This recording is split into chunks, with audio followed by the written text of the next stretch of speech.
everybody, and welcome to this wonderful episode. I'm really excited today for the Fungi Monkey Podcast because we're going to go through an adventure through space and time and the stars and all sorts of things, symbolism.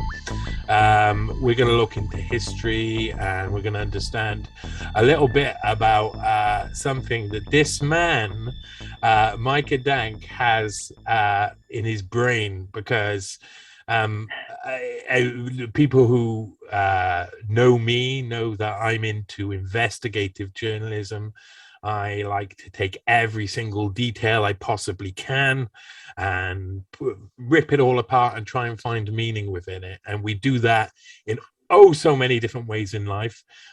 So this is probably, if you've seen Micah before, this may be a bit different because me and Micah are meeting for the first time as well. And of course, Fungi Monkey is about an exploration of culture and society through the perspective of someone and through the understanding of our guest. So how are you, my friend? I'm well. How are you? I'm good. It's been a long day, I have to admit, but I'm very good. I'm very good. So you're going to take us on an adventure today, something that I'm really looking forward to because I grew up with a mum who was into everything, you could say, from spiritualism, tarot reading, astrology.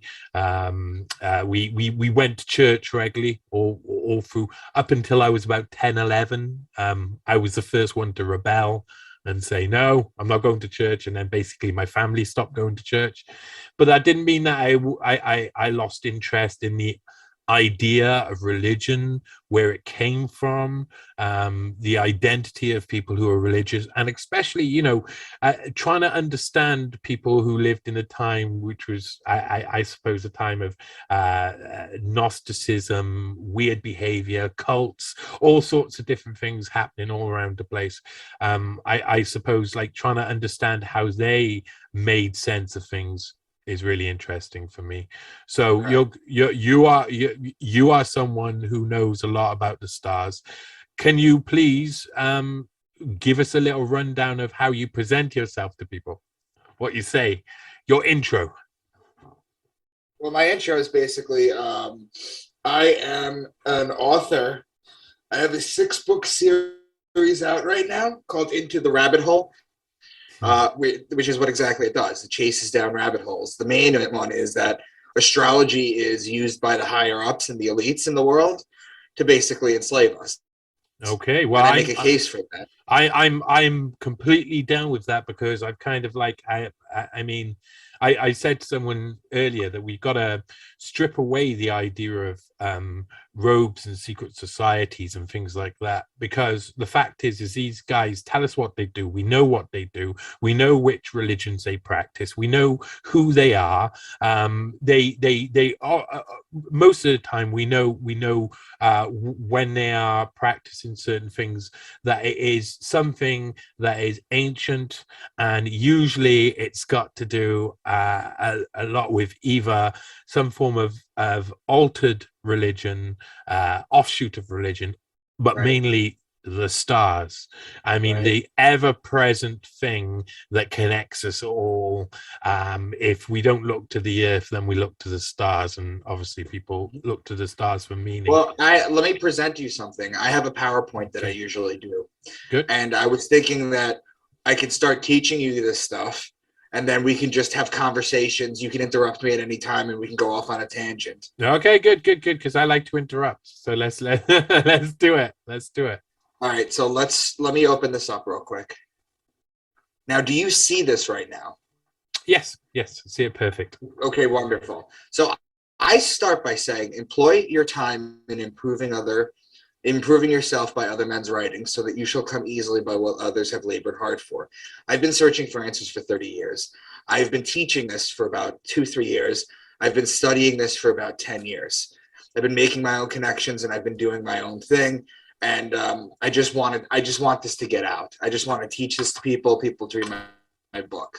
I can see, And, I can see you're passionate, and there's no better way to start any type of presentation than with a quote from Socrates. Because to be perfectly honest, every single person in the world could learn a lot from the past masters of philosophy. Absolutely, especially Socrates, who really, I live a lot of my life by the simple sort of philosophies from the past. So go on, sorry. Okay, so now the Holy Bible. The scriptures are metaphysical, astrological, anatomical, alchemical, spiritual, esoteric, and mythologies. Those are known as the 7 sciences that you will find in the Bible. I am just going to talk about astrology, okay, because it's the most prevalent one, and because it's also the one that's being used against us to this day. Now, the Bible is not literal, historical, reality, or original, and I'm going to show you that as it comes. So my presentation is Astro-theology in the Bible. And if you look at the wheel, you see Cancer on the top and Capricorn at the bottom. Okay, that's how it usually goes. If you notice that if you take the zodiac wheel and superimpose an Earth onto it, the Tropic of Capricorn's at the bottom and the Tropic of Cancer's on top. Okay, so that's where that comes from. Now, astrology goes back at least 40,000 years to something called the Lascaux Caves. Okay, they're called the Lascaux Caves because they're in Lascaux, France. Number one. Number two, you know how do you know where about in France they are? Are they they're in Lascaux. The city's called Lascaux. Oh, do you know idea? I take it. I think it's in the south, but I couldn't. Yeah, I would assume it's in the southwest. That's where all the interesting stuff is in the south. So basically, the same way that a young boy went into the caves and found the Dead Sea Scrolls, these young teenagers went into the Lascaux Caves a while back, and they went to the back of the caves, and when they went there, they saw this. Oh, sorry. I updated my presentation. So the world's oldest cave paintings showed humans understood complex astronomy 40,000 years ago. So this is just... Yeah, I've seen it. They used this in the one of the Ridley Scott versions of Aliens, the recent ones. Right. So I just wanted to show that I'm not making this up. Now, they saw things like this on the back walls that were etched onto the wall. The top is the bull, on the right is the lions, and on the bottom is the horse. Okay? Now, in astrology, they made the connection real quick that the bull is Taurus, that the lion is Leo, and that the horse is Sagittarius. It's just missing the guy with the bow and the arrow on top of him. So what they did was they carbon dated the wall, and it came out to about 40,000 years plus or minus 5,000 years. Now, for people who say carbon dating is not accurate, it's true. There's uranium dating that's a little more accurate. Carbon dating actually is accurate up to about 50,000 years. Okay, when it gets past that until hundreds of thousands and millions, it becomes guesstimate. It's kind of like there's implications that it could be that old. But up to 50,000 years, carbon 14 dating at least, is pretty accurate. So they noticed this pattern. And what they did was they invited an astronomer and an astrologer with a computer, because we have the technology to do this. And what they did was they rewound the sky back 40,000 years to see what it looked like. And lo and behold, when they printed out what they found, they superimposed it on the cave wall and all the constellations lined up. Okay, so the ancients knew this. Yeah. Well, I would believe that the majority of what the ancients would do would be inspired by that. Because, I mean, what people don't realize about now is we've got lots of distractions around us all of the time, and we are often inspired by other things. We're very introvert. We got light cities. We don't get to see the night sky. We don't get dazzled by it, and we don't get in awe by it like you would in the past. I grew up on a different campsite every weekend. When I was young, well, almost every weekend, and I got to see fantastic. I had so many lucky experiences to see the stars, but I also lived the rest of my life in a city, so I saw the missing stars, or I didn't see the stars when I was there, and I saw how other people look downwards rather than up, because as soon as the night sky comes up and you're away from the campfire, there's nothing better to look at than the sky.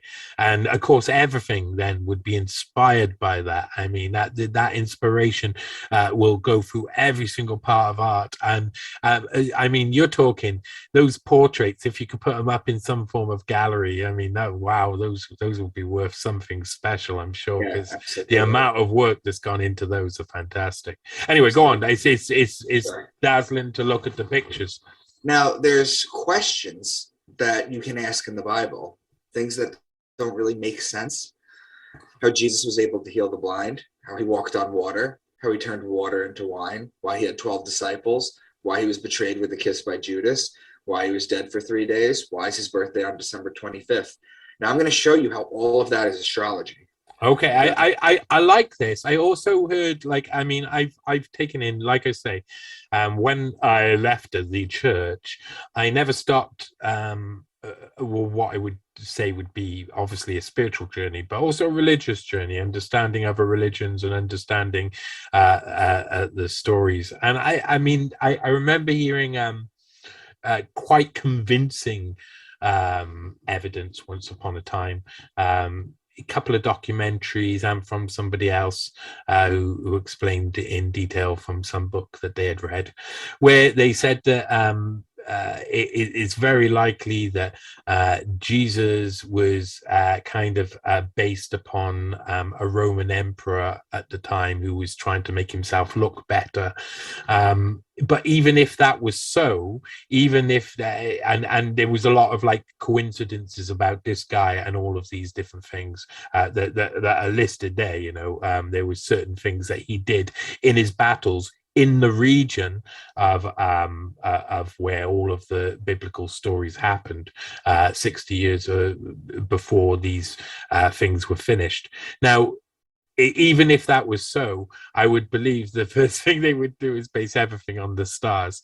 So it kind of goes round in a big circle that the stars are a constant. They're a constant through all stories from the past. So I just wanted to say that because it's worth putting out there. Okay. All right. So Genesis 1:14 says, "Let lights appear in the sky to separate the day from the night. Let there be signs to mark the seasons, the days, and the years." And that's basically what the zodiac does. Now, what I need to do is in order for you to understand how to decode the Bible properly, I have to go through the 12 signs of the zodiac and explain some keywords that each of them mean. So Aquarius is the first sign that I talk about, which is represented by the man. Now, the year starts in Aries, but I start in Aquarius because that's like January. That's the beginning of our year. Yeah. Okay. My sister's an Aquarius, so I'll keep mentioning which family members. I'm sorry about that. I can't help it. It's okay. Go on. So Aquarius, whenever you hear the word son of man, man, baptism, because if you look at the picture on the right, this is how you baptize someone. Water pitcher, fountain, stream, river, pond, lake, creek, water-based things because there's water in the sign. They're talking about Aquarius. All the water examples I just gave you in Aquarius apply in Pisces too. You have to differentiate between the two. One question: Why would Son of Man be water? Is it just? Well, because this is the sign of the man. Virgo. Oh, right. Woman. Okay, of course. Virgo is the woman. Aquarius is the man. That makes sense. Yes. Okay, so you could talk about a young boy or an old man, and that implies Aquarius. When you talk about a virgin or a young girl or a older woman, that's Virgo. Okay. So Pisces is the sign of the two fish in the water because there's actually water. Aries is the ram. And in Aries, you have March 21st, which is the spring equinox. It's a 12-hour day and a 12-hour night. Mm-hmm. It's also the Passover, or the passing over of the sun over the equator on March 21st, and back on its way to its height in the summer solstice. In Christianity, the passing over is changed, and it's called the resurrection of God's son. Okay, so basically the point that I'm trying to bring home is that Jesus is a sun deity. Okay, he's the son of God. He's not the son of God. Okay, it's solar worship. This also makes sense for the other the Gospel of Mary and the other Gospels that come out, which was really showed him as being more at one with the universe, seen as that at one with everything around, and that's of course represented mostly in things by the stars. Continue. Sure. So whenever you hear ram, lamb, shepherd, ram's horn, they're talking about Aries. Then Taurus is the bull. And when you look at the sky and you see Taurus during the season where it's supposed to be, You have to put the plow on the bull so that you can plant the seeds so you can harvest in Virgo and Libra. We have machines that do this nowadays, but the Bible was written thousands of years ago when they actually needed a bull to do the work. So whenever you hear bull, ox, calf, or cow, cow being a female bull, female Taurus, you're talking about Taurus. Yeah. Gemini is the twins. It's the story of Castor and Pollux Troy, whose sister was Helen of Troy. It's the story of Achilles. So whenever you hear twins or brothers, you're talking about Gemini. Cancer is the crab, and it's the sideways moving creature. So the sun rises a degree on its axis starting on December 25th. It stops on June 21st. Then for 3 days, it rises to the same degree, hence moving sideways like the crab. Then on June 25th, it lowers a degree. Then the next day, it'll lower another degree. Then the next day, it'll lower another degree. Okay? Until it hits December 21st, and then it walks sideways for 3 days. So it's either rising a degree a day or coming down a degree a day, except for 6 days. Okay? So the crab in the ancient Egyptian time was known as the scarab. So if you hear crab or beetle, you're talking about Cancer. Then Leo is the king. He's the lion. He's the king of the jungle. The ruling planet of Leo is actually the my dad. sun. So when you're so when you're talking about the kingdom of heaven on earth, it's a metaphor for the sun being in its rightful home in Leo in the summer. It's in the glorious summer. So whenever you hear lion, lioness, or cub, you're talking about Leo. Then Virgo is the woman holding the wheat stalk. So remember before when you said that you plant in Taurus? Well, you plant in Taurus, and the virgins would cultivate the wheat in Virgo in order to make the bread for the year. That's why it's that. So whenever you hear virgin, wheat, grain, seed, barley, corn, things that you cultivate, grainy things, that's Virgo. So kind of like Virgo is seen as like the birth of like the germination of plants and bringer of life in that sense. In a sense, yes, absolutely. Well, Virgo is the woman. She is the bringer of life. Which bread, of course, is a brilliant symbol for being the bringer of life. Yeah, okay. Exactly. Okay. So then Libra is the justice. It's the scales. It's the balance. It's my sister. Yeah, she was justice to me when I was young. Go on. The reason it's the justice is because it judges God's sun as it passes over the fall equinox and begins its descent into winter, into cold, into death. The Jews always celebrate the new year around the fall equinox. Libra is also wine season, which is when you plant for the grapes in Taurus, you press the wine in Libra. Ask any Italian, that's the season that you make Libra, September. Okay? So whenever you hear law, judge, justice, the just one, divorce, marriage, court, lawly things, they're talking about Libra. Wine vineyard, wine press, grapes, they're also talking about Libra. May I also say Margaret Thatcher was a Libra? Yeah, that's all. Anyway, go on. Olive oil also is Libra because you press the olives into the oil in Libra. Okay, so there's a lot going on in Libra. You got to remember these keywords. Okay. Scorpio is the Scorpion. Let me just. There's obviously a lot of link between the stars, the season, but the harvest as well, with the past, which is obviously because people were very conscious of that. I take it. Right. Okay, go on. Exactly. So Scorpio is the scorpion, and he is known as the betrayer. When a scorpion bites you, it leaves an imprint in your skin that looks like a pair of lips, and it's where the mafia gets their kiss of death from. That's where that metaphor comes from. Mm-hmm.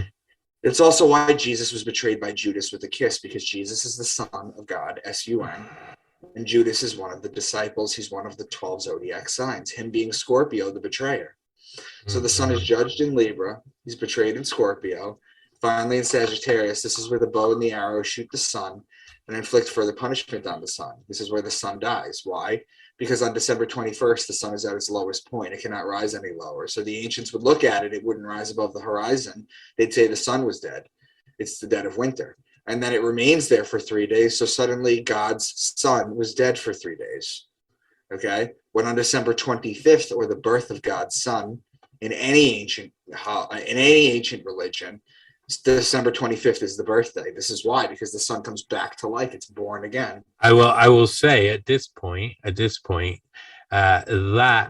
bit there is the bit where I go, well, that makes a hell of a lot of sense. Which is why Jesus is dead for 3 days, the sun being down for 3 days. That That does make a hell of a lot of sense. Go on.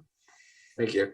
So whenever you hear horse, bow and arrow, spear, or horseman, you're talking about Sagittarius. And then finally, we have Capricorn, which is the goat, because the goats like to climb the mountain. So if you look at the zodiac wheel on the right, Capricorn's at the bottom. If the sun is climbing a degree a day along the wheel till it's height in Cancer, it starts to climb in Capricorn.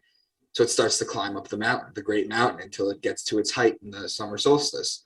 And the goats climb the mountain. That's why it's that. So I've given you the key words, okay? Now I want to go into a couple other things too. Names for Jesus. When the sun is in Capricorn, the goat, he is the scapegoat of Israel. When the sun is in the sign of the man, Aquarius, he is known as the Son of Man.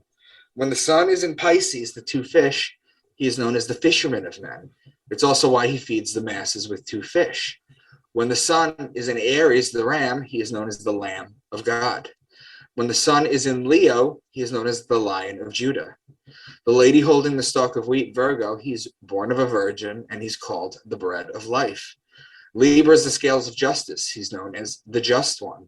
Then he's betrayed in Scorpio. He dies in Sagittarius, December 21st, and it's why he's worshipped on the Sunday. The Sun Day. I got you on the Sunday. Yeah. Go on. Yeah. Now, there's four things I want to draw your attention to. This is a typical picture that you could just rip off the internet for Jesus. The sun is behind his head. The two fingers are up like this. Okay, the heart and the crown of thorns outside the body. The white and the red robe. Okay, that's the alchemical marriage. Do you know who just a question? Do you know who painted that? No. I wonder, because yeah, it's very. I mean, it's full of symbolism in there, but I mean, religion always is. But even the way his other hand is just very awkward. It's just so it's like it's pointing at the heart with two fingers. Right. It's almost like he's pulling the shocker. You know, he's right. but and with one hand on the crown of thorns. Anyway, go on. Sorry. Yeah. I just dazzled by art. The sun is always behind Jesus because he represents the sun. Mm-hmm. You can look at any picture of him. Sometimes the sun has the Knights Templar cross in it. Sometimes it's just an orb behind it. But if you look at any picture of Jesus as a baby or as an adult, the sun is always behind his head because he represents the sun. These two fingers up right here, this is an ancient Kemetic peace sign. This is an ancient Egyptian peace sign that was passed down to us. Mm-hmm. Okay, this is the peace sign nowadays. This is Churchill's V for victory. It's a British war sign. Okay, this is a war sign. This is not a peace sign. This is the original peace sign. So whenever you see that or Baphomet or any of them doing that, sometimes it's like this, but basically the fingers are up. Baphomet, Satan, Jesus, whenever they're holding their fingers up like that, they're telling you they're peaceful. Oh, right, okay. Baphomet telling me they're peaceful. I'm not sure if I trust him. Go on. Now, the white Jesus picture is actually a guy named Caesar Borgia, who was the bastard son of Pope Alexander VI. Before then, there was no picture of him, and it's decided that his face would be the face of Jesus. There was no face of him. He was a nice-looking boy. Yeah. The crown of thorns wrapped around the heart on the outside, and the heart is always on the outside, represents the rays of the sun. The heart outside the body represents the human toroidal field or the torus field. This is what it looks like. It's an electromagnetic field of the heart. It goes out of your body 6 feet. Right here, it looks like an apple. Here's the core, and then it comes around 6 feet. That's why the elites are trying to keep everyone 6 feet apart during this pandemic. It's so you can't connect with another person. Okay. This is what it looks like when two people are connecting their torus fields. Mm-hmm. Some people call them an aura. There's different names for it. Yeah, no. I completely feel energy all of the time. I don't like to say that term. I'm an empath, but I feel people's energy. I work off people's energy when I'm talking with people, and I worked in hotels for many years, and you have to be in close contact with people, and you feel energy. You feel someone's energy. If you can, like sometimes you can taste someone's energy. It's so tangible, you know. So I'm down with this. I'm listening. The guy on the right is Caesar Borgia. Yeah. The guy on the left is Jesus. This is the face. This is the face that Jesus was. Now, here's an interesting thing. When Pope Alexander VI, who was Rodrigo Borgia, he he bought his way to the papacy. He's part of the Illuminati Borgia family. Okay, they've had like 5 or 6 popes in that family. The Rodrigo Borgia, and popes would have kids. They just wouldn't be married. Yeah. So all the kids would be bastards. Right around like 50 to 80 years before he became pope, the printing press came out. Mm-hmm. So there was a way for them to distribute that this fucking pesky printing press. It's not stopped causing trouble ever since it's come out. Like, what those bastards. Anyway, go on. Yeah, sorry. Yeah, that's okay. That's okay. So I'm gonna start going into some decodings with some of the key words. Okay. Have you heard of the phrase "pride comes before the fall"? Yeah, I felt it. I felt that phrase many times. Can you explain it to your listeners? Oh well, okay. Basically, if you go around being all full of yourself, eventually you're going to come a cropper, is what most people would say over in Britain, meaning that you will stumble on your own hubris and etc. But I suppose there's a lot to be said about pride being a word when you're looking at it. How would you say etymologically? So go on, tell me what it actually, what you're going to translate it for me in a way that you understand it, and maybe it'll connect with me really well. So let's try it out. What's a group of lions called? Yeah, that's what I thought you were going towards, because the pride seems sensible. Yeah. A group of lions is called the pride. Pride is the lion. The lion is Leo. Leo is in July and August. Now that changes though. That changes the idea of what that sentence means quite a lot though. And you find this within the Bible a lot, that the sentences are so amazingly and I wouldn't say flexible, I say dynamic. I think there's like this element where they've been written with multiple meanings. Like if anybody knows a French singer called Georges Brassens, nearly every sentence he would write would have like 2 or 3 different meanings to it. So you never quite know what he's saying, but you always know what he's saying. Right. And to be honest, it was usually dirty with Georges Brassens, so you always knew what he was saying. It was something about someone's ass or something. But anyway, so that's very interesting. Go on, continue. Okay, so in the book of Micah, which is my namesake, he predicts that the Savior will come from a town in Israel. Do you remember what town? Well, I suppose it's Bethlehem, isn't it? Bethlehem. Yeah. Okay. But you, Bethlehem Ephratah, though you are small among the clans of Judah, out of you will come for me one who will be ruler over Israel, whose origins are from ancient times. However, in Hebrew, Bethlehem is a combination of 2 words. Bet means house, and lechem means bread. So it's the house of bread. Well, I just got finished telling you that the virgin with the wheat stalk is the house of bread. Each zodiac sign is called a house, or an eon, or a mansion, or a home. Okay. So this is basically saying that the Savior will come from a virgin without saying it. Mm-hmm. Okay. And all saviors come from the virgin, remember? All saviors, they all come from a virgin. That's because of Virgo. Okay. So now, I've given you the key words. I'm going to read you a longer passage now. This is from Deuteronomy. Okay? This is from Deuteronomy. Yep. I've highlighted the key words, but let's go over it together. Deuteronomy 32, he gave them honey from the cliffs and olive oil from the rocky ground. He gave his people butter from the herd and milk from the flock. He gave them lambs and goats. They had the best rams from Bashan and the finest wheat. They drank the best wine made from the juice of red grapes. But Jeshurun became fat and kicked like a bull. There's 8 signs here. Olive oil, remember, that's Libra. That's when you press the olives. Lambs are Aries. The goat is Capricorn, the goat. The ram is Aries. The wheat is the lady with the wheat stalk, Virgo. The wine and the grapes, that's Libra. And the bull is Taurus. So contextually, what does this actual, what does this mean then? What does this... It's actually showing you patterns in the sky, and it's explaining the zodiac signs. Oh, okay. It's showing you patterns in the sky. Now, there's 2 that I didn't go over, that I've italicized. Honey from the cliffs. In the sign Cancer, there's a group of stars called the Beehive Cluster. It's an asterism. It's a closely knit group of stars. So that's where the honey comes from, the Beehive Cluster. Okay? And he gave them milk from the flock. Well, the milk comes from the Milky Way galaxy. And the milk, okay, the Milky Way galaxy center is in Sagittarius. So your land from the Beehive Cluster to Sagittarius, that's your land of milk and honey. It's in the stars. Mm-hmm. Okay? It's not actually a place on Earth. It's the place you're always following to get to because you'll never own your own land. Sorry about that. Go on, continue. The Mount of Olives. Now I'm going to show you how this is encoded in the Bible now that we've gone over a couple of them. Jesus led his disciples to the Mount of Olives after his last Passover, so he could teach them a few more things, pray, then wait for Judas to betray him because he knew it was coming. While walking to the Mount of Olives, he gives the parable of the true vine. So Passover takes place in the Aries, so follow the zodiac. Aries is all the way on the left, okay? Passover takes place in Aries.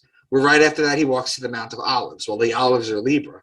So you go across the zodiac from Aries to Libra. Those are called cross signs or opposing signs, okay? While in Libra, they're waiting for the betrayal. The betrayal happens in Scorpio, okay? Which is the next sign over. So you have a pattern here. You have the cross, it goes across, and then it goes next one over. Now, while they're still in Libra, he gives the parable of the true vine, which could be translated to the vineyard or wine. It could be talking about the grapes, which is also in Libra. So this is how we're going to decode things, okay? And I'm going to go through the book of Matthew and show you how it works. Okay, so this leads to a serious question, especially for some people who are really religious. Are any of these religious texts actually a guide to life, or are they just a guide to the stars? On a very superficial level, yes. But I mentioned at the beginning when I showed you the Bible, that it's 7 sciences that are built into the Bible. Okay, it's not historical and it's not literal. Yeah. Okay. Yeah.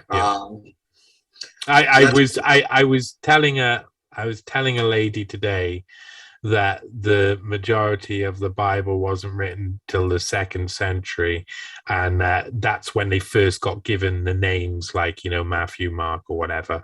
And before that, they hadn't really been. They lived like a collection of words that hadn't been really noted down. There was probably versions about 660 AD onwards, but it's rocky to find evidence. And honestly, I just telling her that as like the idea of, well, that it wasn't till later that this story was put together. Almost destroyed her life, I think, because she said no, because it was all written in the time of Jesus. And I think this very simplistic idea doesn't help people get past the more complicated symbology within the book, because people take literally. They take it so literally, and I think a lot of the reason why something like this stands the test of time is that it can be molded to mean so many different things. There's not many things that you can base a story on that everybody can find a way to mold them around, but this is very seems like the most sensible thing to come from history, because of course, like I say, the stars were so watched. Continue, my friend. Okay, we're going to look at another pattern too. We're going to go into the book of Revelation real quick. Revelation 4:7. The first living creature was like a lion. The second was like an ox. The third had a face like a man. The fourth was like a flying eagle. Now, there's people that believe there's a 4-headed animal in the sky that's going to come during the apocalypse. Okay, but let me present you a different side. Don't tell me that means Led Zeppelin, because it sounds like Led Zeppelin. I think that sounds like you just described Led Zeppelin. Anyway, go on, continue. Sure. The first living creature was like a lion, Leo. The second was like an ox, Taurus, the bull. The third had a face like a man, that's Aquarius. The fourth was like a flying eagle. In astrology, the scorpion is the belly-crawling creature, the lowest form of life on Earth. Its evolved form is the eagle in astrology. You could look this up. I'm not going to go too deep into it, but you could Google it and find out how the eagle. I will trust you. I will trust your knowledge on this one occasion. And then the eagle's evolved form is the phoenix. And what is the story of the phoenix? It's the story of Jesus, the Son of God. It's a flaming form of life that dies, and then it's reborn from its ashes. So the eagle becomes Scorpio. Leo, Taurus, Aquarius, and Scorpio are the 4 fixed signs of the zodiac. You have mutable signs, you have cardinal signs, you have fixed signs. So, okay, well, I mean, you're going to have to explain a little bit of that, not only to me, but to other people as well, because... okay, so the reason they're called fixed signs is because they're fixed in the season, right? Let's go through them real quick. Leo, that's the middle of summer. Taurus, that's the middle of spring. Aquarius is the middle of winter. And Scorpio, or the eagle, is the middle of fall. Now watch this. Here's the zodiac wheel. The lion, Leo, man, Aquarius, those are opposing signs. The ox, Taurus, eagle, Scorpio, those are opposing signs. You see the little red X, the pattern that it makes in the wheel? It's just explaining the patterns of the sky. That's all it's really doing. Okay? Right. So it's an encyclopedia for the sky. Right, exactly. Now, Revelation 12. This is the lady with the dragon. Okay? A great sign appeared in heaven, a woman clothed with the sun, with the moon under her feet, and a crown of 12 stars on her head. She was pregnant and cried out in pain as she was about to give birth. God, won't she? Yeah, then another sign appeared in heaven, an enormous red dragon with 7 heads, 10 horns, and 7 crowns on its head. Its tail swept a third of the sky out of the stars out of the sky and flung them to earth. Let's break this one down. A woman clothed with the sun is the sun clothed in Virgo. It's a metaphor for the sun being in Virgo. If the sun is in Virgo, the moon will be at her feet. So the zodiac is 12 signs. There's a 24-hour day clock. The sun spends 2 hours a day in each sign. It's just simple math. Okay, if the sun is in Virgo, that's between 4 and 6 p.m. when the sun is still out. Now, if the sun is out, the moon will be at her feet. Because if the moon is up, the sun is down at her feet, metaphorically, no? Okay. Now another sign appeared in heaven, an enormous dragon. Its tail swept a third of the stars out of the sky and flung them to earth. The constellation Draco on the left is the dragon, and if you look at its tail, it's enormous. It goes from Aries to Sagittarius, which is 4/12 of the signs, or 1/3 of the stars out of the sky. That's how the tail swipes a third of the stars out of the sky. This is literally just encoded ways to tell you about the signs, what they do, how big they are, where they're located, and their importance, and then they basically make stories around it. Yeah. Okay. Well, you'd have to, wouldn't you? Because to be perfectly honest, I have a real hard time in remembering when I look up at the sky which constellations are which and what's attached to. I can only work out the 3 sisters. That's all I can get. The rest is all like, I don't know. But when you see it defined like this, it all makes so much more sense. And to get that sense, you would have to have some form of story basis to make it work into your brain, and to pass it down to children as well. Absolutely. You're making a good case. I'm interested. Keep going. Matthew 10:16. Behold, I send you forth as sheep in the midst of wolves. The Christians love this one. However, the sheep is Aries.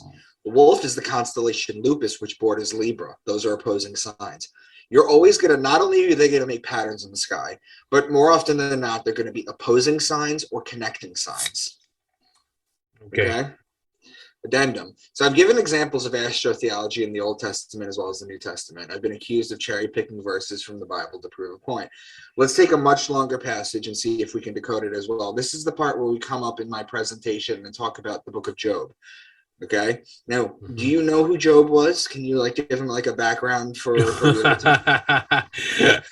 No, it's been a long time, but I remember all of the stories. And as soon as you see if this makes sense. Okay. Remember, Job was a pious man. He had land. He was a rich man. Didn't he have a brother? No, not Job. Okay. He was a rich man, and he had land, he had animals, he had all this stuff. And the devil goes up to God and says, I'll punish Job and I'll show you. And I never understand that story. So I'm looking, I'm accepting to this idea of looking for a different meaning in it, because I never understand that story as being good, a good look for God. in general for Right. this God of the Bible. This, oh, I'll take this bet with God. Like, you know, everybody knows the gamble's wrong. Everybody knows it. You feel it inside. Like if you were to be ethically and morally superior to the extent of perfection, there's no way that you're going to go down the local betting shop and put down some money on a horse. So why would you ruin Job's life? I mean, poor old Job. Well, Right. he's gonna be a good boy though, all the way to the end, isn't he? So go on. Yeah, he is. And then what ends up happening is he's sitting on a rock at one point and he's crying because the devil had taken away his animals, his family, and everything. He cries up to God. God answers him. I'm going to read you God's response to him. Now, the first sentence that I read you is from the Bible. The second sentence is the decoding, okay? So the first sentence is what he literally says. The second is what I decoded. Okay. Job 38:32. Can you lead forth the Mazzaroth? It's important to know that the Mazzaroth literally means the zodiac. That's what it translates to. So the first thing God says right at the gate is, do you know your zodiac? Mazzaroth over time becomes Mazalot, which survives in Judaism today as Mazel Tov, which means good fortune from the stars. Okay? So what's the Lord's challenge of Job? He says, can you bind the chains of the Pleiades? Can you loosen Orion's belt? Those are obvious star metaphors. Yeah. But then we go encoded now. Can you bring forth the constellations in their seasons or lead out the bear with its cubs? The constellations are the zodiac above, and the bear and its cubs are Ursa Major, the Great Bear, and Ursa Minor, part of the Big Dipper. Who can tip over the water jars of heaven? So that's the man tipping the water out, Aquarius. Do you hunt for the prey for the lioness and satisfy the hunger for the lions? That's Leo. Who provides food for the raven? That's the constellation Corvus, which means raven and borders on Virgo. Do you watch where the doe bears are fun? Mariga, meaning deer, is located in Orion. Who let the wild donkey go free? That's a meaning donkey. That's now my favorite of all of the constellations, is now the wild donkey. I like it. Go on. Will the wild ox consent to serve you? That's Taurus. The wings of the ostrich flap joyfully. That's Lambda Achille or Al-Thaliman, which means two ostriches in Arabic. Do you give the horse its strength? It laughs at fear, afraid of nothing. It does not shy away from the sword. The quiver rattles against its side along with the flashing spear and lance, Sagittarius with the bow and the arrow. Does the eagle soar at your command and build its nest on high? That's Aquila, which is the Latin name for eagle, and is a constellation a few degrees above the celestial equator. Finally, he says, can you pull in Leviathan with a fish hook? And Leviathan was the fish god. That's Pisces, the fish. You see where I'm going with this? Yeah. How it's all astrology, all of it. Yeah. I mean, people could then argue, oh, that one section is meant to be astrology, but I mean, I can see. I've heard these passages over and over. I've read the books, and I understand how flexible it all is. But I also understand that there's got to be an original meaning that makes sense, and that original meaning has got to be something that is ancient. And when we look at the most recent, the existing ancient sort of style religions, they're often about the stars. It's this is very go on, continue. Thank you. Psalms 104. He sends forth springs in their valleys. The wild donkeys quench their thirst. He causes the grass to grow for the cattle, and wine which makes the man's heart glad, so that he may make his face glisten with oil. The high mountains are for the wild goats. He made the moon for their seasons. The sun knows the place of its setting. The young lions roar after their prey. You starting to see them without me having to explain them? Yeah. Of course, yeah. The springs are Aquarius. The wild donkeys are Celis Borealis, which are in Cancer. The cattle is Taurus the bull. The wine is Libra. The oil is Libra. The wild goats are Capricorn. The moon for its seasons and the sun knows its place of its setting is openly talking about the sun and the moon. The lions roar after their prey are Leo. Psalm 147. Let's do another one. He gives to the beast its food and to the young ravens which cry. He does not delight in the strength of the horse. He does not take pleasure in the legs of a man. He makes peace in your borders. He satisfies you with the finest of wheat. He gives snow like wool. The ravens are the constellation Corvus. The horse is Sagittarius. The man is Aquarius. The wheat is Virgo, and the wool from sheep is Aries. Okay, now, let's go back to the questions that I asked at the beginning. Let's answer these, okay? Sound good? Yeah. Go. how Jesus was able to heal the blind. Well, I told you that Jesus is the Son of God. Now, in the story in the Bible, he goes like this and touches the man's eyes, and suddenly the man can see. But the sun does the same thing. When the sun goes down, we're blind. We lose the sight. Okay, when the sun comes up in the morning and touches our eyes, suddenly we can see. Have you ever seen a sun walk on a lake before? The sun walk on a lake at a sunset? That's how the sun walks on water. How he turned water into wine.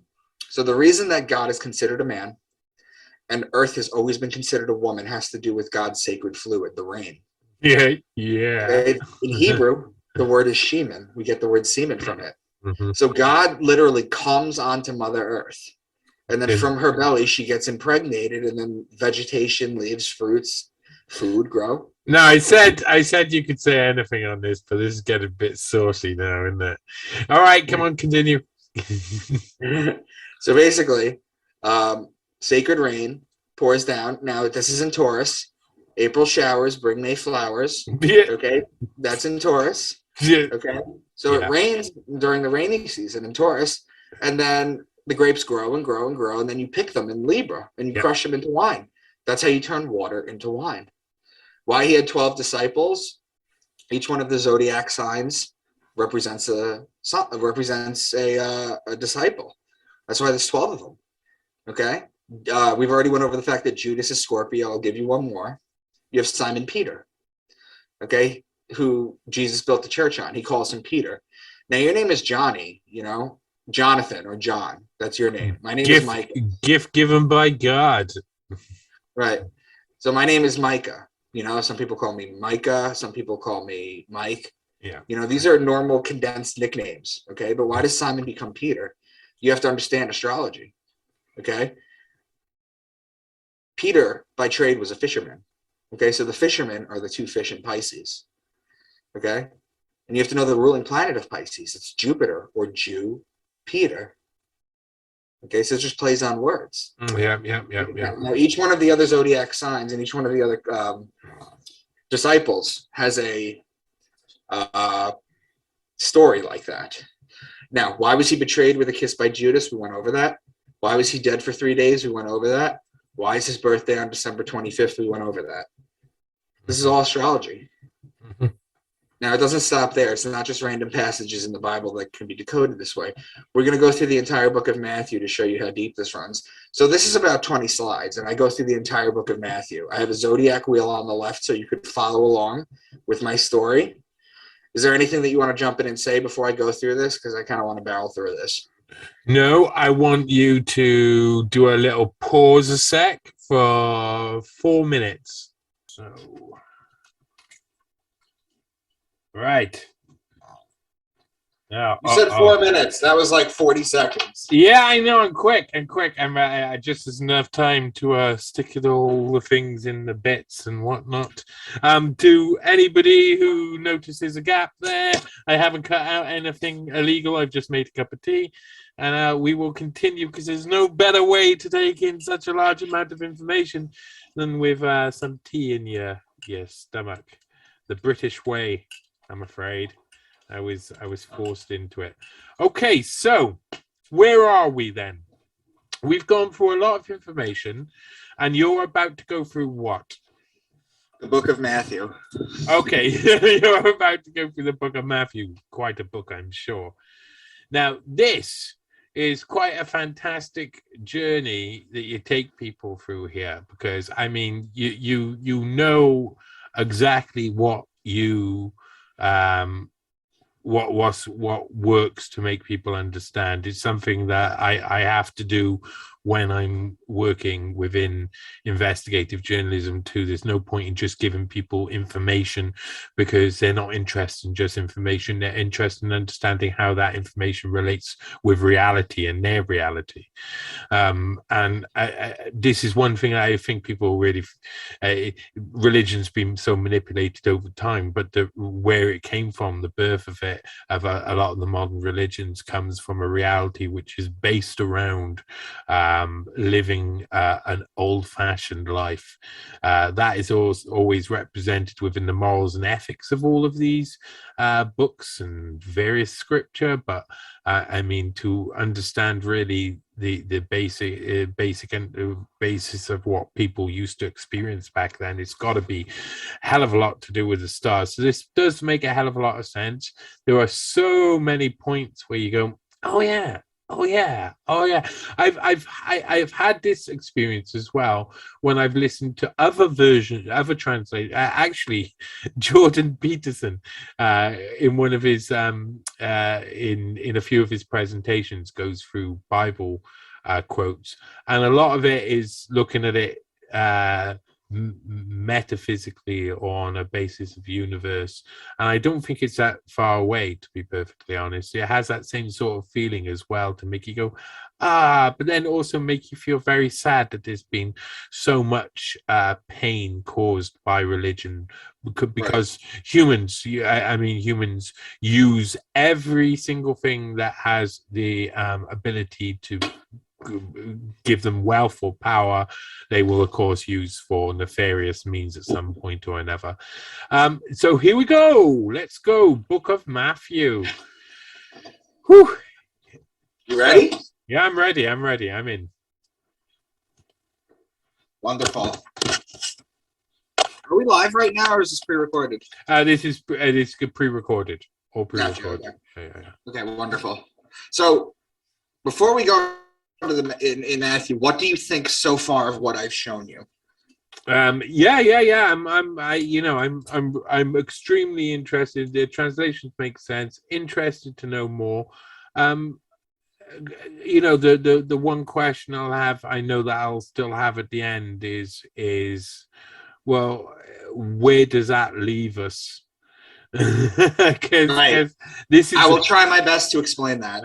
Okay, because I think that a lot of I've heard a little bit of your stuff, so I do understand some of the ideas you have, and I think they're very similar to a lot of the, when people follow the path of truth, whether it's guided by stars that other people used to follow, or guided by the actions other people used to follow, it usually leads to the place. The destination is truth, so you can't hide it when you get there, and these are the things that lead us there. So let's go on this journey, and we'll come to our conclusions at the end. I'll say what I think then. Okay, so this is the book of Matthew. Mm-hmm. Now, Matthew 3:2 says, repent of your sins and turn to God, for the kingdom of heaven is near. At the beginning of this, I told you the kingdom of heaven is the sun being in Leo, because it's in its rightful home. The sun actually rules Leo. Okay, the sun rules one zodiac sign in the entire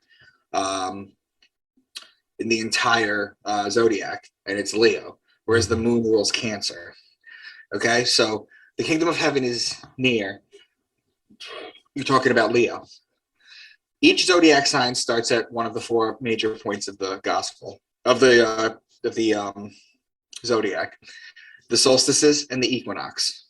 Okay, the closest thing to Leo is the summer solstice in Cancer, so that's where they start. Now, the two solstices and the two equinoxes, when connected, form a cross. This is known as the cross of God's Son. I'll show you that later. The kingdom of heaven is Leo, whose ruling planet is the sun. This is the firmament between Cancer and Leo. The dividing lines between the signs are known as the firmament. In the beginning of the kingdom, there is a saying in the Bible that says the firmament... Fucking conspiracy theories. Sorry, I can't help it. As soon as I hear the firmament, only one thing goes through my head. Continue.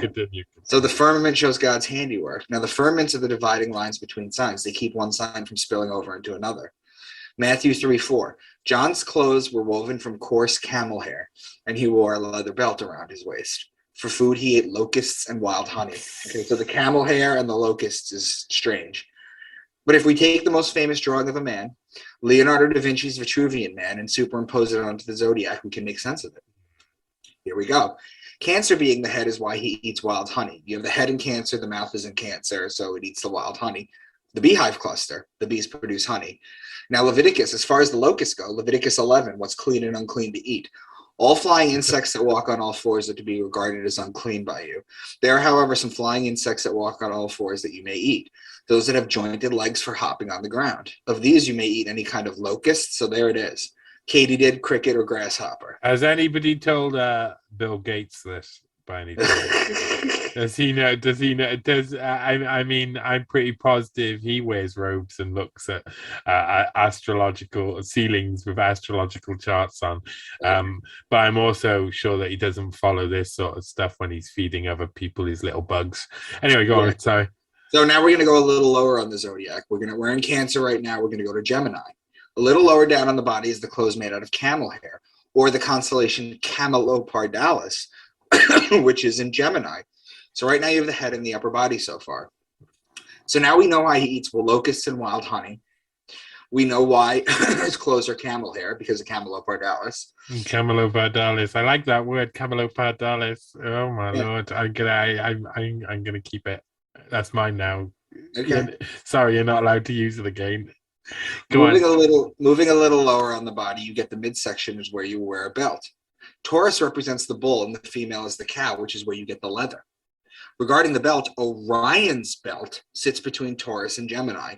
So we went from Cancer to Gemini to Taurus. We followed connecting signs. Now, how are we going to go from the beginning of Leo to a water sign to signify the baptism? You would go across the zodiac. Cross signs, as they are known, are signs opposite locations. For example, Aries and Libras are cross sign. This is very important. The sign's two most important signs are its neighboring sign and its cross sign. This is encoded in the book as well.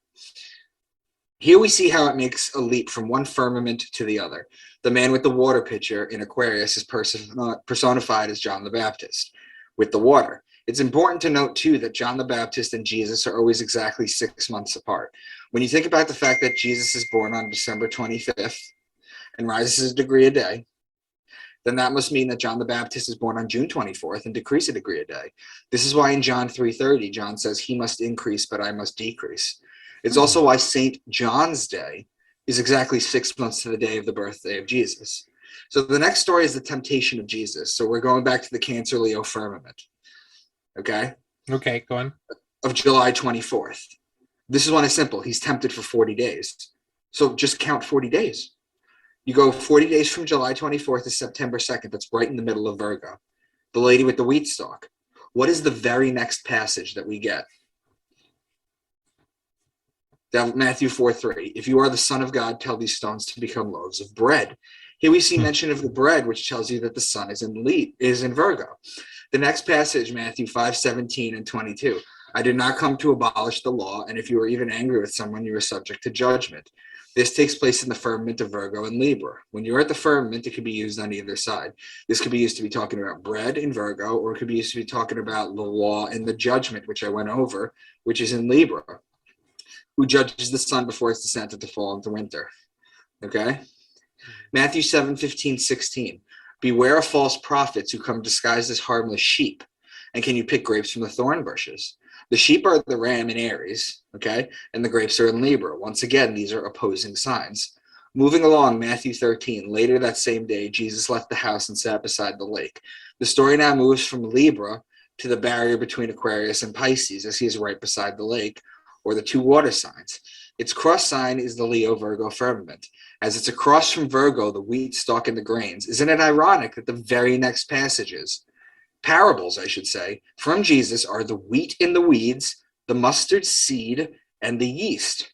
Moving right back along, next is the fishing net parable right after that. So we go back from Leo-Virgo to Aquarius Pisces. Okay. Gemini is the sign of the two men, technically twins. However, there's just a short mention of brothers in the next passage. He's just the carpenter's son, and we know Mary, his mother, and his brother James, Joseph, Simon, and Judas. This ends at the firmament of the Gemini-Cancer border. How do we know this? Well, we were in Gemini, but how do we know it's the Gemini-Cancer border? Because remember the patterns? We need opposing signs.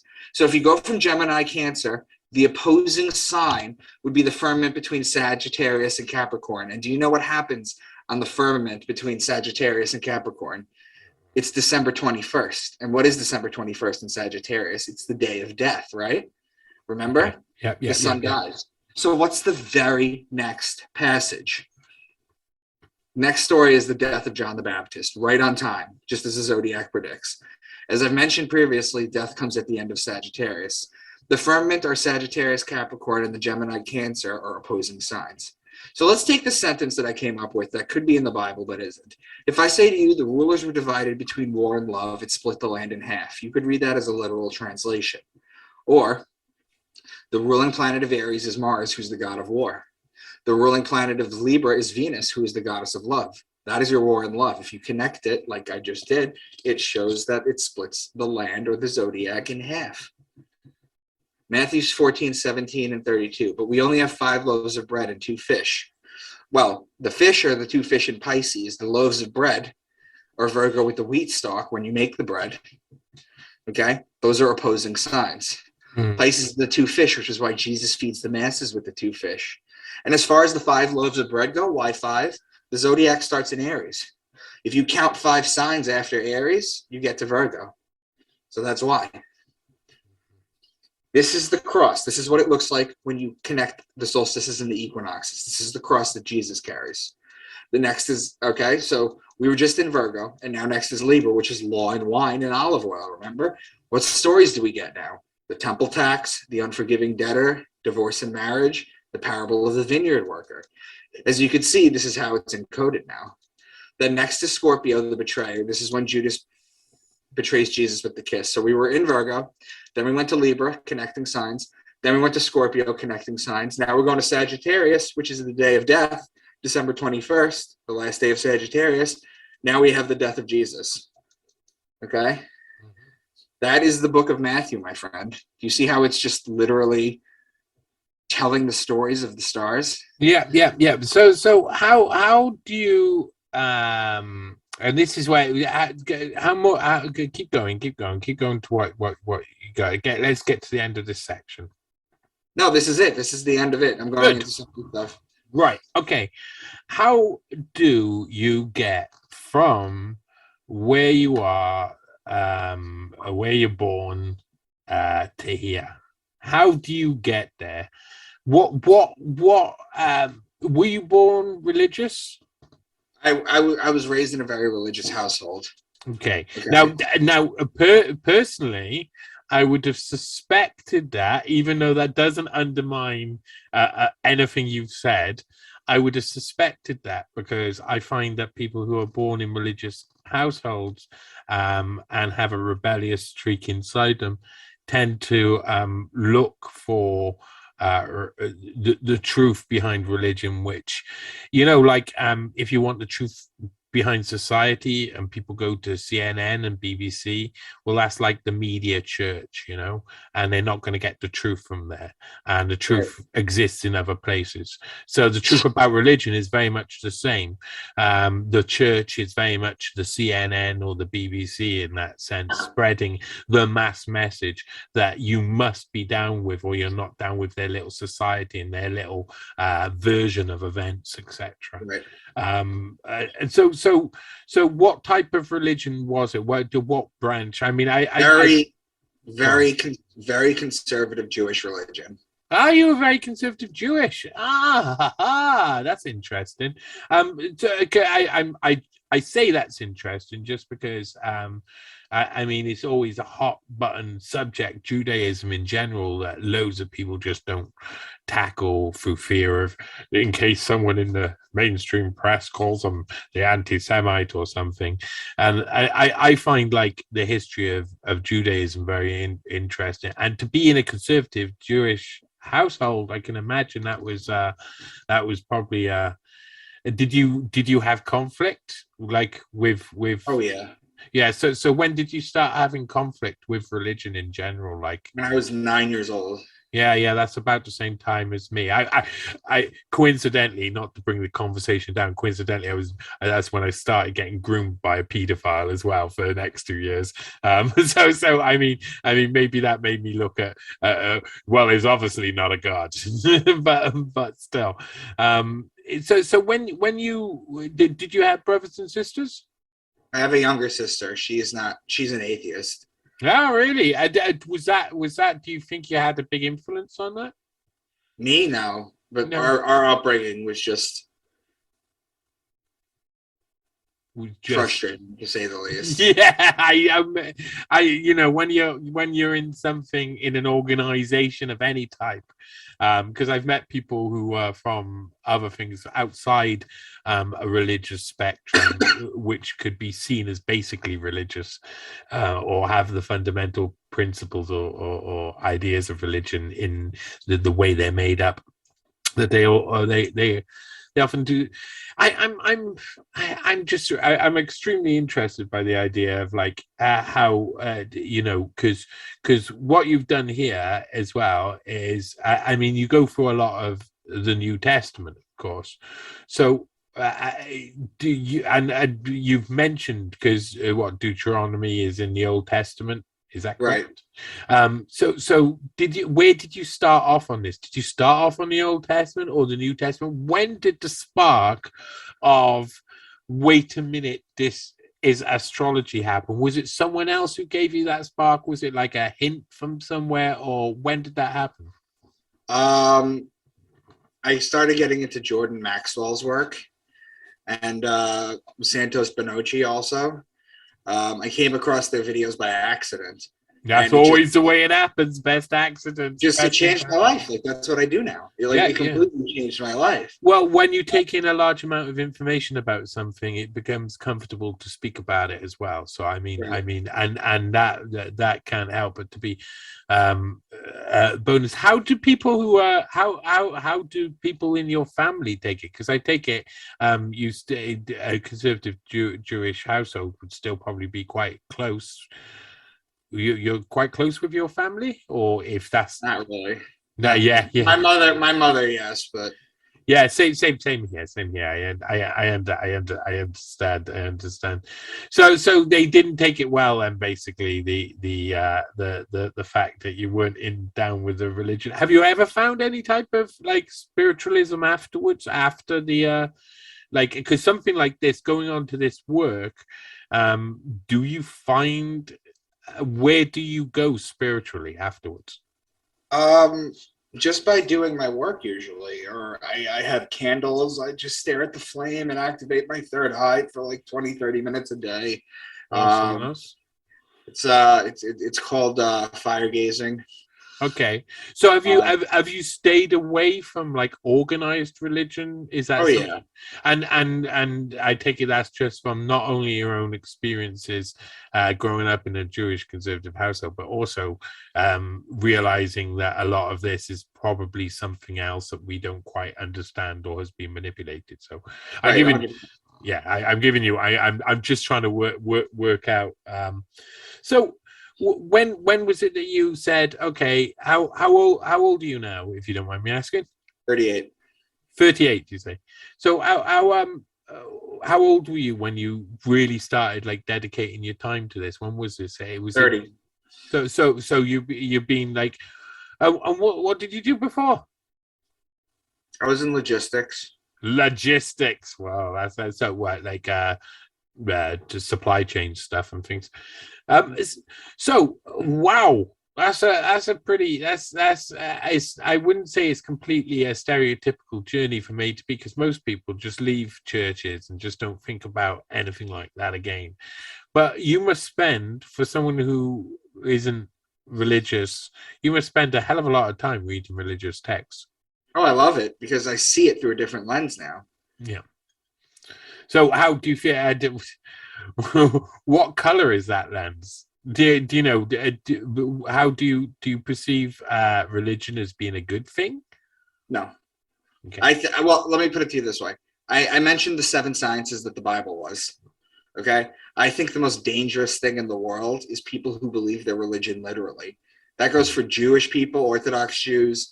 That goes for very, very Bible Belt believing Christians. That goes for the radical Muslims. That goes for Michael Jackson fans. I mean, you can go into all extremes for people who believe in something literally so powerfully that they're blind to reason or differing translations or ambiguity. I mean, this is one of the things about religion, is that there is so much ambiguity, yet it's meant to have some form of perfection, and you shouldn't question it. But but yeah, naturally you question things that bring up ambiguity. Right. Wow. So what came first, like the chicken? What was it about? Was it astrology in general? What was it that drove you? Was it before you were 30 that you found astrology as an interest? No, I found it at 30. So it was all just at the same time, just like blew your mind, and then you were like, eh. And now you're here. And now you're here. And now you're in my room in Cardiff. There you go. Right. Okay. Well, continue on. Tell me a little bit more, man. Tell me a little bit more. I had to kind of like understand your own journey, because this is like such a large amount of information. Must take a massive amount of work, a massive amount of research. And like you said, you've obviously had critics, and I know everybody has critics, but you make a very good case for this, and it would be something that, of course, that the more people look into it, the more rabbit holes there are to find in other directions. So anyway, yeah, continue on. You want me to keep going with the presentation? Well, what do you want to do? Do you want to get? What I mean, my interest here is you've shown me quite a lot, and now you've piqued my interest. I'm like, well, I do want to know more. What are the things that you think that people can actually learn from some of this stuff? Is there something that maybe was coming up in the presentation, or something in particular that you think people should take from this, or selection of things that people should take from this? Yeah, I'm going to start getting into that. Let me continue. Jesus disappears at 12 and comes back at 30. This has been a subject of great debate, but the answer is quite simple, actually. What happens to a young Jewish boy at the age of 12? He becomes bar mitzvah. He becomes a man. So Jesus becomes a man and leaves to study. He starts his ministry at 30, but why? The ancient Jewish religion has roots in Saturnalia worship from before it. That's why their day of rest is a Saturday, or the Saturn day. So why 30? Well, Saturnalia worshippers said that you were not allowed to become a teacher until Saturn came back to the point it was when you were born. And it just so happens Saturn takes 30 years to come back. It's quite simple why he disappears at 12 and comes back at 30. Yeah. Now, the sun tells the hour of the day. The moon tells the day of the month. The zodiac tells the month of the year. To me, that is a calendar, a perfect calendar that we have discovered. To me, that's a fingerprint of creation.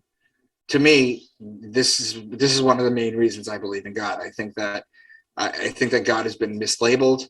I think that God, most people who talk about God don't know what they're talking about. But to me, this is a sign of God. Yeah, a sign of creation. The fact that we have a perfect calendar. Yeah. What you seem to be saying is that it's the balance that you see as God, right? Because this is the thing: is that in all of this, that central focus of astrology is and the charts, etc., is all about a balance and something that goes round in a complete circle. Always returns to the same point, and contains every emotion that on the human spectrum. Very life is constant ups and downs, is karmatic. It's if you don't, you get what you get what you give, and I can see like, because for me, I was surprised then when you said that this is why you believe in God, because I didn't think necessarily you believed in God. I thought that maybe you didn't believe in God anymore, in that sense that how do you what do you think of God? What do you think is God? Not what do you think of God? I think that God is infinite. Okay. Mm-hmm. And I think that nothing exists outside of infinity. So I think we are all sparks of God. Our consciousness is a spark of God. That and what Einstein said about Spinoza's God.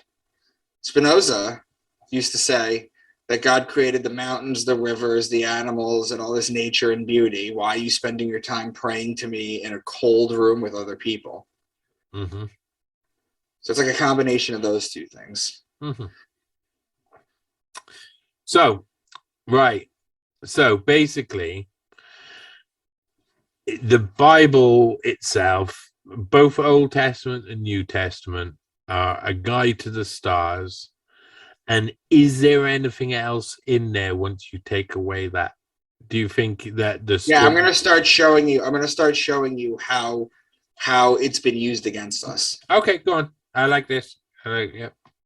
So Moses goes up to get the 10 Commandments, and when he comes down, he sees them worshiping a golden calf. So what's more likely? The Jews got run out of Egypt. They couldn't even let the bread rise, which is why we have matzah to this day.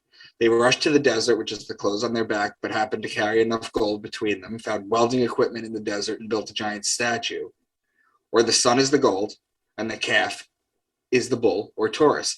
They were worshiping the sun in Taurus. They were worshiping the age of Taurus.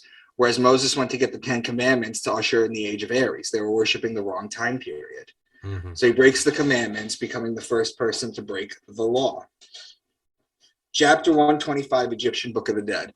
The declaration of innocence before the gods of the tribunal. This was thousands of years before the Old Testament.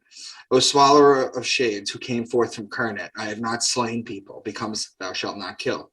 O doubly evil one, who came forth from the Brucerite, no, I have not had intercourse with a married woman, becomes thou shalt not covet your neighbor's wife. O he who prospers the common people, who came forth from Asiut, I have not cursed a god. Thou shalt not take the Lord's name in vain. So the 10 Commandments literally come from the Egyptian Book of the Dead, chapter 125. Mm-hmm. Okay, I just gave you 3 examples, but that's where they mostly come. Now, here's where it gets interesting. The ancient Egyptians used to worship the sun in Taurus. If you look at the hieroglyphs on the left of the bull with the sun between its horns, they're literally telling you they were in the age of Taurus. Yeah. I've seen The that. Jews are the people of Aries. That's why they blow the ram's horn to the sky on the holidays. Okay, the Christians are the people of Pisces. That's why they have the Jesus fish, a show of love. This is also why Jesus is able to feed the masses with 2 fish. The 2 fish are Pisces. John 21. So Simon Peter climbed back into the boat and dragged the net ashore. It was full of large fish, 153, but even with so many, the net was not torn. If you look at the left, you see the Jesus fish in the middle of the 2 circles. Okay? Mm-hmm. That's known as the Vesica Pisces. The mathematical equation for the Vesica Pisces is 247 over 153. That gets your 153 right there. See, the ancients knew this. They just embedded ancient science. It's not just astrology. They also embedded sacred geometry and all sorts of things into the Bible. Go on. Okay, so now the Egyptians were the people of Taurus. Okay, the Jews were the people of Aries. And now the Egyptians started to fade after Taurus. The Jews started to fade after Aries. There's still some Jews left, but not a lot. The Christians, okay, Pisces is over now. We're in the age of Aquarius. Okay? When did Aquarius start then? That must be in the 70s. December 21st, 2012. 2012. Oh wow. I'd assumed from the movie Hair that we were already in the age of Aquarius.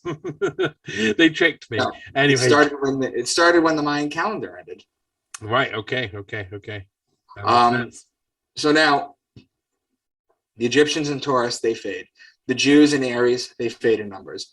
The Christians in Pisces, we're in Aquarius now. So there has to be a new religion. One World Religion headquarters set to open next year, right on time. See, there has to be a new religion for the new sign.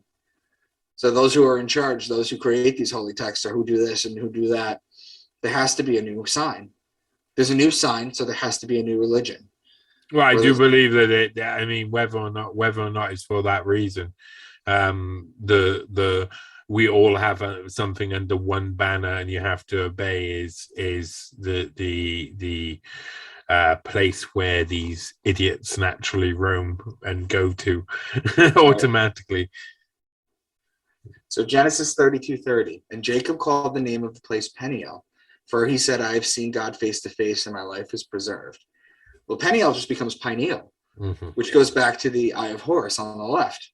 This is on the right is a sagittal cut. If you take a cut of a human brain like this and you open it up like this, you get this. Okay, the top thing that looks like an eyebrow, pineal gland.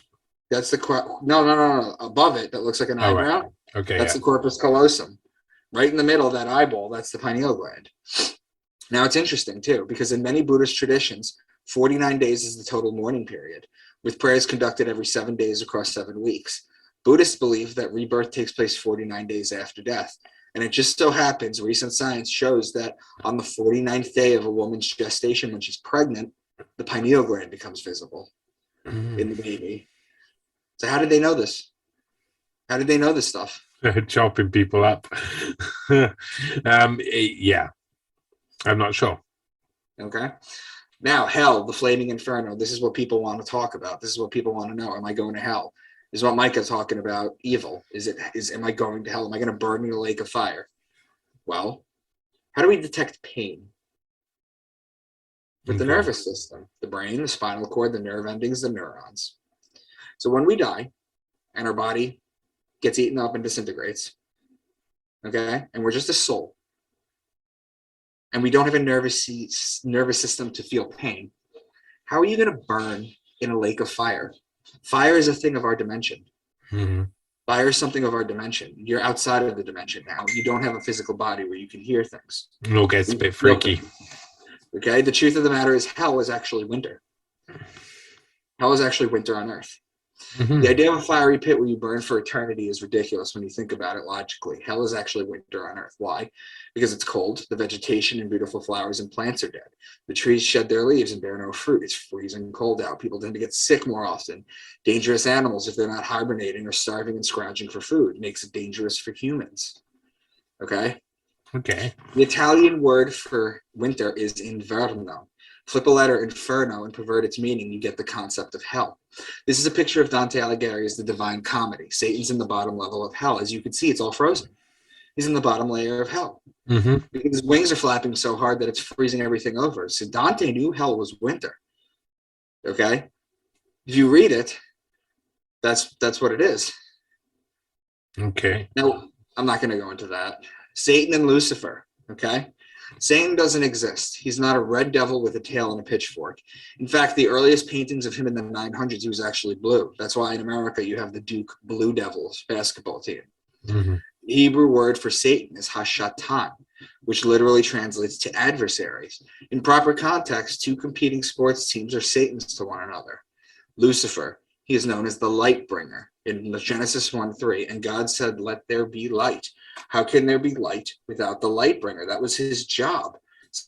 So Lucifer is immediately mentioned in the Bible, if not by name, but by action and purpose.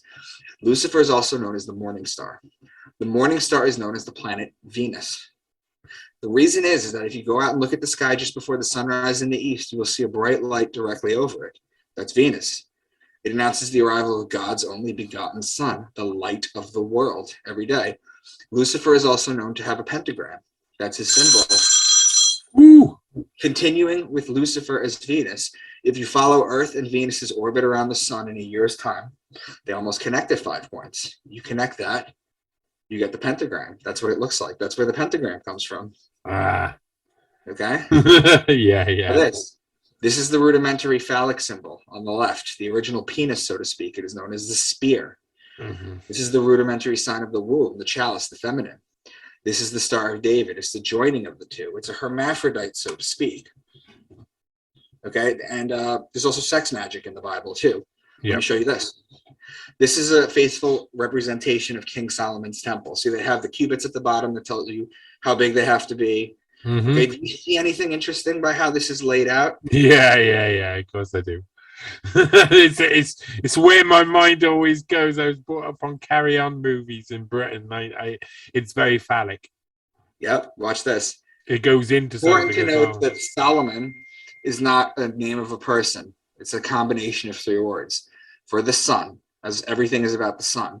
Sol, or sun in Latin. Om, or sun in Buddhism. And On was the city of light in Heliopolis in Greece. Solomon. This is created using sex magic. Yakin and Boaz represent the testicles from this view. It's an overhead view. The porch is the base of the penis. The holy place is the shaft. And the Holy of Holies is the head. The ark or the hole of the penis is where the DNA information Torah is stored. The storage chambers represent the female womb, and the 2 entrances to them represent the fallopian tube. This is sex magic.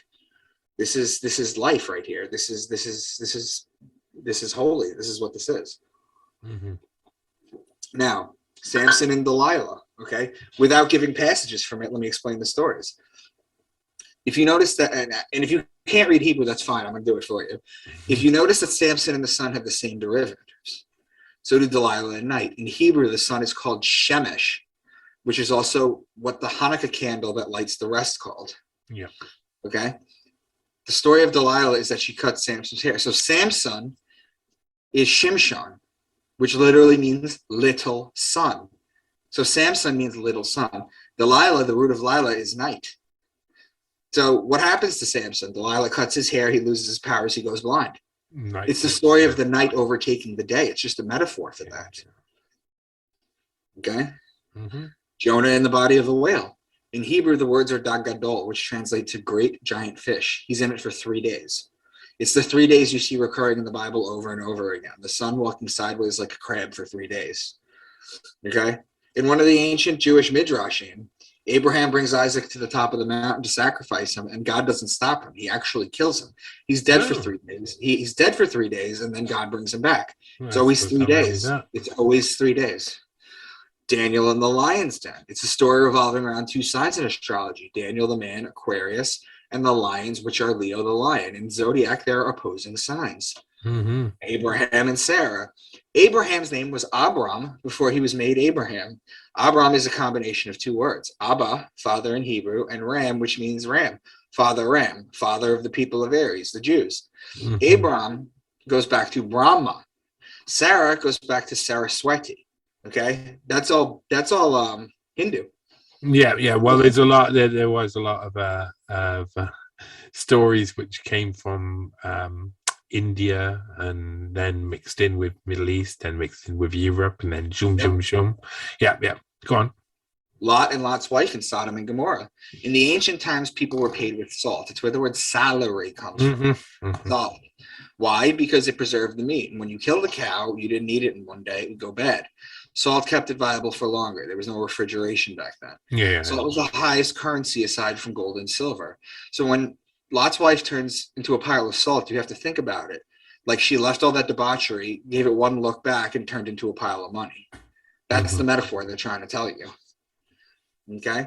Now, there's a town in Israel called Megiddo, which is a 3rd century church, which was founded in another church. Basically, someone was in it and accidentally put his foot through the floor. And when they looked under, they found like a completely other church. Mm-hmm. It's one of the oldest churches known to man. Its center is the floor of the mosaic, the 2 fish Pisces. See, the ancient Christians knew this. This is the oldest church. Megiddo is also the root of the word Armageddon, which is where the war in the earth and the rapture is supposed to begin. Okay, but this is a 3rd century church, and they have the 2 fish in the middle of it. Yeah. Okay, what about the swastika? Is that astrology? What is that? The swastika, if you read Wikipedia, for example, talks about its origin of ancient times, from ancient religions, and its peaceful meaning. Again, tweak it and pervert the meaning, and you get a modern day piece that we see that will never be reclaimed as a peaceful symbol. But it goes further than that. The swastika isn't Buddhist or Hindu, Babylonian or Syrian or Sumerian. It's actually astrology. This is the oldest swastika that we found. It's 17,000 years old, and it's from the Ukraine. Ooh. Okay? This is what it is. It's the Big Dipper rotating around the North Star. Oh, who knew Hitler went all the way back then? Oh, no, go on. It's shown here on the solstices and the equinox. Connect them, you get the swastika. Mm-hmm. Okay, that's where the swastika comes from. It's just astrology. Now I'm going to show you how else things are used against us.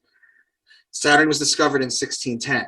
Really? What about the ancient Saturnalia festivals and the basis of religions? This is a flat out lie. I know. A lot of that. I grew up trying to work out how I'd always seen them carrying the globe, yet it was supposed to be the Earth was flat. I didn't understand it. Right. So just how Julian the Apostate 1700 years ago talked about the sun being the fiery chariot that the planets dance around. It was heliocentrism. So you Google it, you look at when Saturn was found, and then 1610, Galileo spots Saturn's rings. Yeah. We know that it's thousands of years earlier. We know this. Now here's where it starts getting conspiracy-ish. Okay. With the same pattern. When do you kill John F. Kennedy? November 22nd, the handover day from Scorpio to Sagittarius. Scorpio being the betrayer, he was betrayed and dies in Sagittarius because the sun dies on December 21st. Now, why is January 1st New Year's Day? Neil deGrasse Tyson has gone on record saying that nothing special happens on January 1st or December 31st. He's wrong, and I've tried to call him out on it. Something interesting happens. It's our new year in the world because at midnight on December 31st, if you look at the sky as high as you can, okay, you'll see the North, or it's not the North Star, it's Sirius, actually. I should change that. You'll see Sirius, the dog star, at its height, okay? Then follow the line straight down to Earth, then follow a line straight down into the sun. It's a perfect alignment. Otherwise, the new year should happen in Aries, when Passover and Easter happen, or September, when the Jews have their New Year's, or the solstices. Why do they always crash the stock markets in Libra? These are the major crashes. October 1907, October 24th, 1929, October 19th, 1987, October 13th, 1989, October 9th, 2002. Libra is the judge, the judgment, the justice, the just one, if referring to Jesus. Our way of living is being judged in Libra. We're judged and we're punished. Now, the largest daily point games, okay, they all happen in Aries. Okay, because it's the beginning of the year. The sun is on its way up instead of down. Okay, so that's when that's how things get manipulated.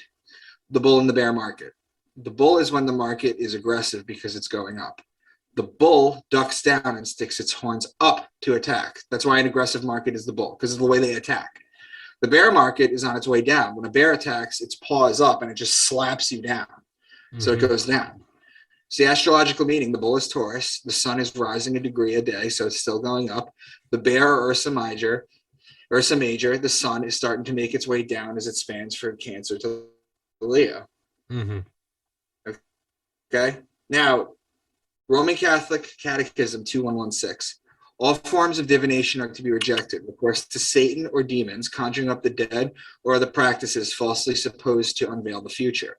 Consulting horoscopes, astrology, palm reading, interpretation of omens and lots, the phenomena of clairvoyance, and recourse to mediums all conceal a desire for power over time, history, and in the last analysis, other human beings, as well as a wish to conciliate hidden powers. They contradict the honor, respect, and loving fear that we owe to God alone. Okay? Not only that, Abu Dawood, it is suggested that the Prophet Muhammad stated, whoever seeks knowledge from the stars is seeking one of the branches of witchcraft, that of which is inherently forbidden in Islam.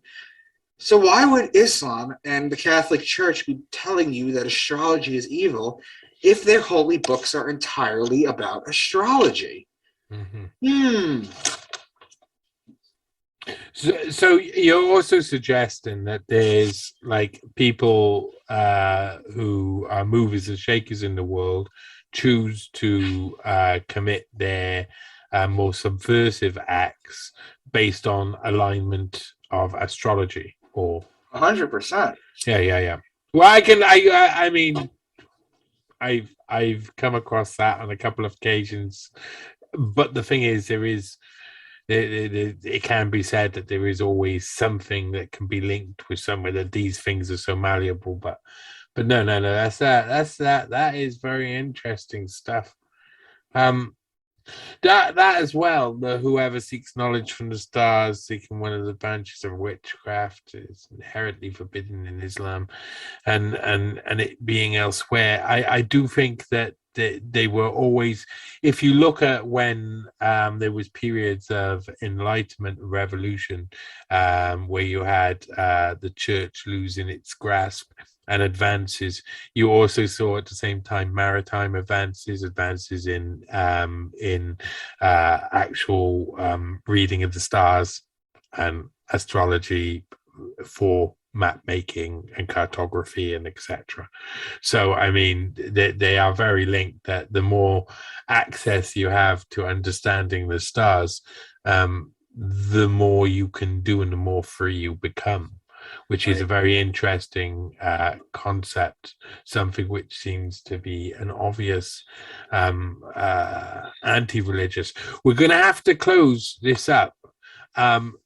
I want you to finish off, say the next 5-10 minutes. Tell me what you think all of this means for us now. I know that's hard. You have to expose it. Now, I haven't done the Quran with you, but I've decoded that with astrology too. Mm-hmm. Okay, the 72 virgins. You know how you hear about the 72 virgins? Yeah. Okay, that's astrology. There's a star called 70 Virginis that borders Virgo. That's the 70 virgins. Then you have the 71st virgin. But why would they put astrology in if the Prophet Muhammad himself says don't worship astrology? Because they're gaslighting you.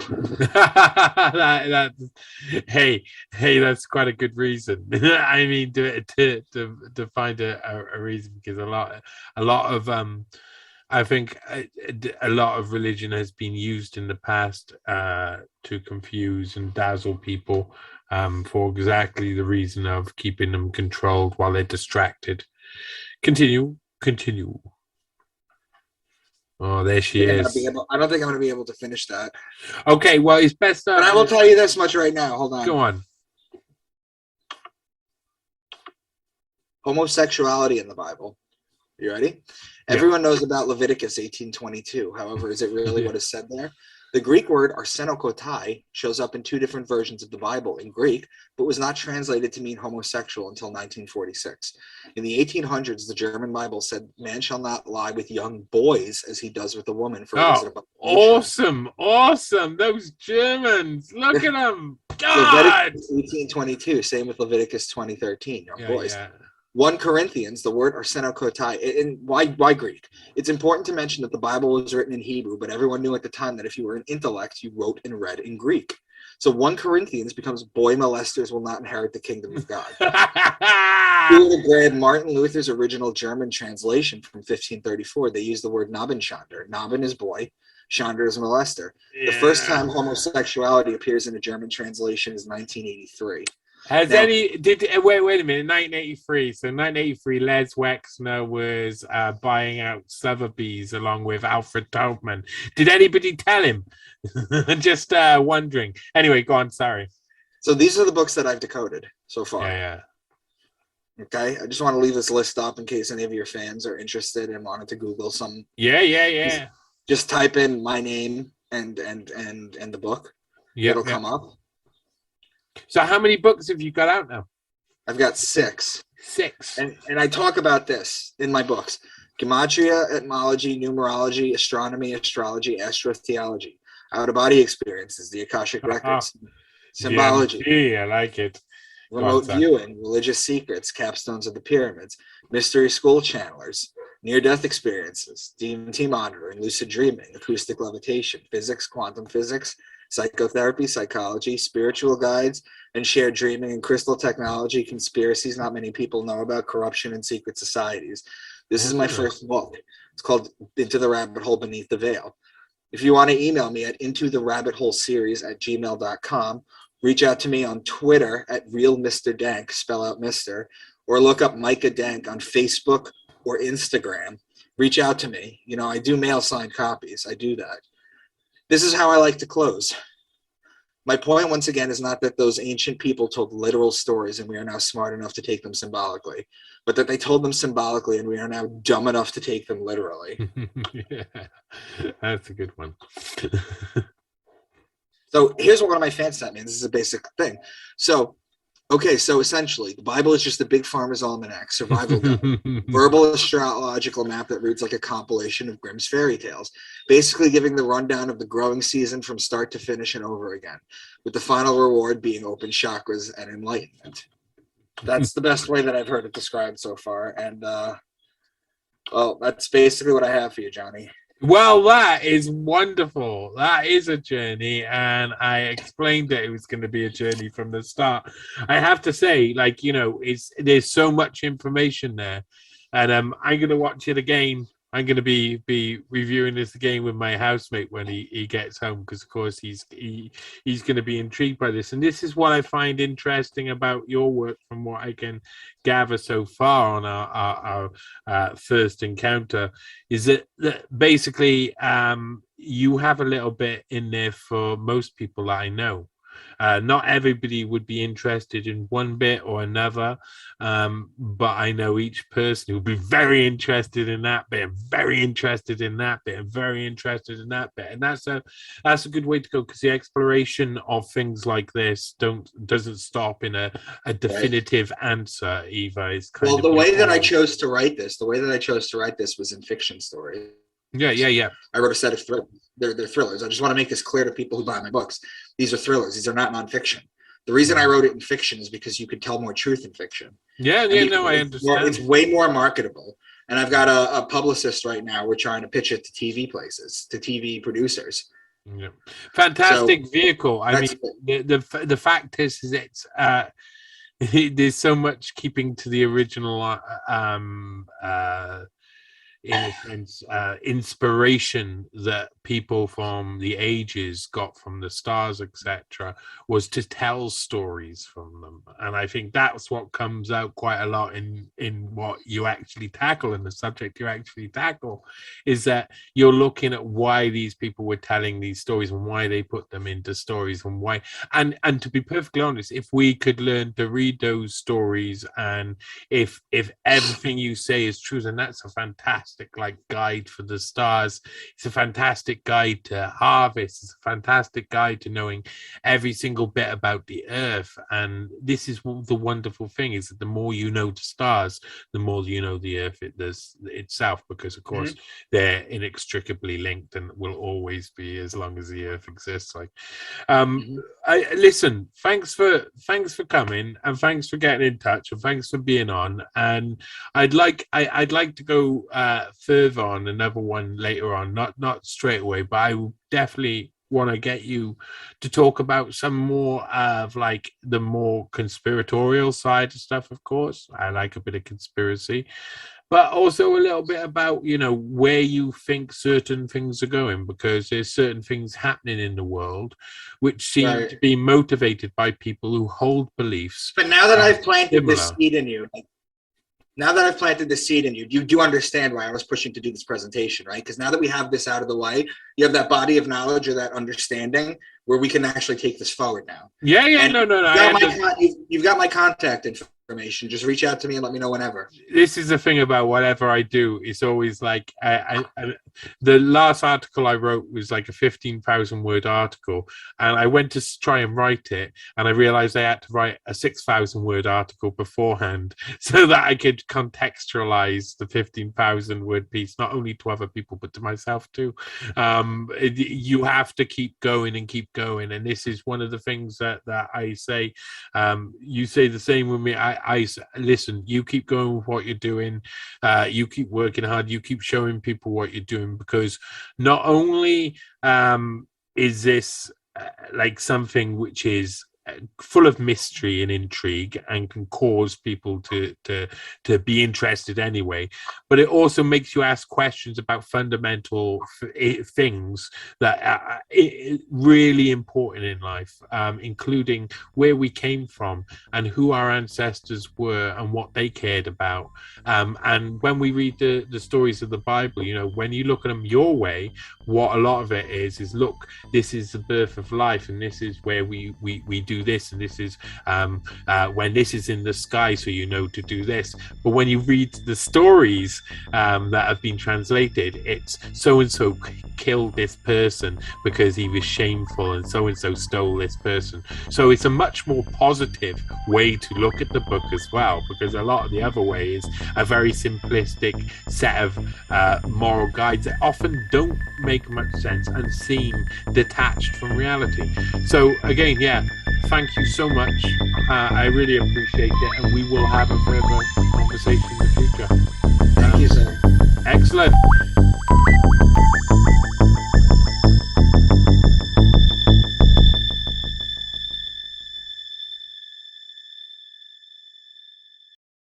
What we know is that we will end up with many more unemployed